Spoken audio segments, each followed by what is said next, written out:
Headlines प्रायोजक राजयोग paints, आनंद तुमचा, रंग आमचा। वक्फ सुधारणा विधेयकाच्या मतदानाला शरद पवार गैरहजर, राज्यसभेच्या सभागृहातील चर्चेतही शरद पवार अनुपस्थित।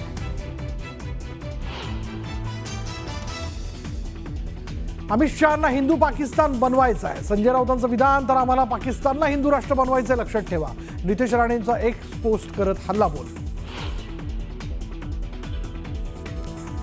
नावाच्या शॉर्ट फॉर्म वरून उद्धव ठाकरे आणि एकनाथ शिंदेमध्ये जुंपली, मला एसएनसी म्हणता तर मग तुम्ही युटी म्हणजेच यूज अँड थ्रो आहात का? ठाकरेंच्या टीकेला एकनाथ शिंदेंचं जोरदार प्रत्युत्तर। वक्फ विधेयकावर मोहम्मद अली जिनालाही लाजवेल असं भाजपकडून लागमूल चालन, उद्धव ठाकरेंची टीका, विधेयकाला विरोध नाही तर भाजपच्या भ्रष्टाचाराला असल्याचा हल्लाबोल। मुंबई पोलिसांकडून हाय अलर्ट जारी, महिनाभर ड्रोनवर बंदी, दहशतवादी हल्ला, व्हीव्हीआयपी व्यक्ती लक्ष्य होण्याची शक्यता। नाशिकच्या जिल्हा रुग्णालयातील नवजात बालकांच्या कक्षात शॉर्ट सर्किट, खबरदारीसाठी 69 नवजात बालकांना सुरक्षित स्थळी हलवलं, सुदैवानं कोणालाही दुखापत नाही।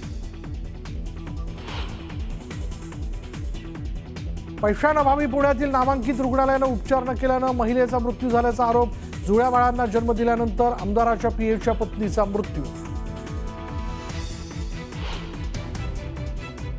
पुण्यात पावसाचा धुमाकूळ, अचानक आलेल्या पावसानंतर अनेक ठिकाणी वाहतूक कोंडी तर 11 ठिकाणी झाडं उन्मळून पडली। संध्याकाळनंतर राज्यात पावसाचा जोर वाढला, कोकणासह पश्चिम महाराष्ट्रातील काही भागात मुसळधार पाऊस, पिकांचं मोठं नुकसान। नाशिक, नंदुरबार, जालन्यासह अनेक भागात गारपिटीचा तडाखा, हातातोंडाशी आलेला घास हिरावून जाण्याच्या चिंतेनं बळीराजाच्या डोळ्यात अश्रूंचा महापूर।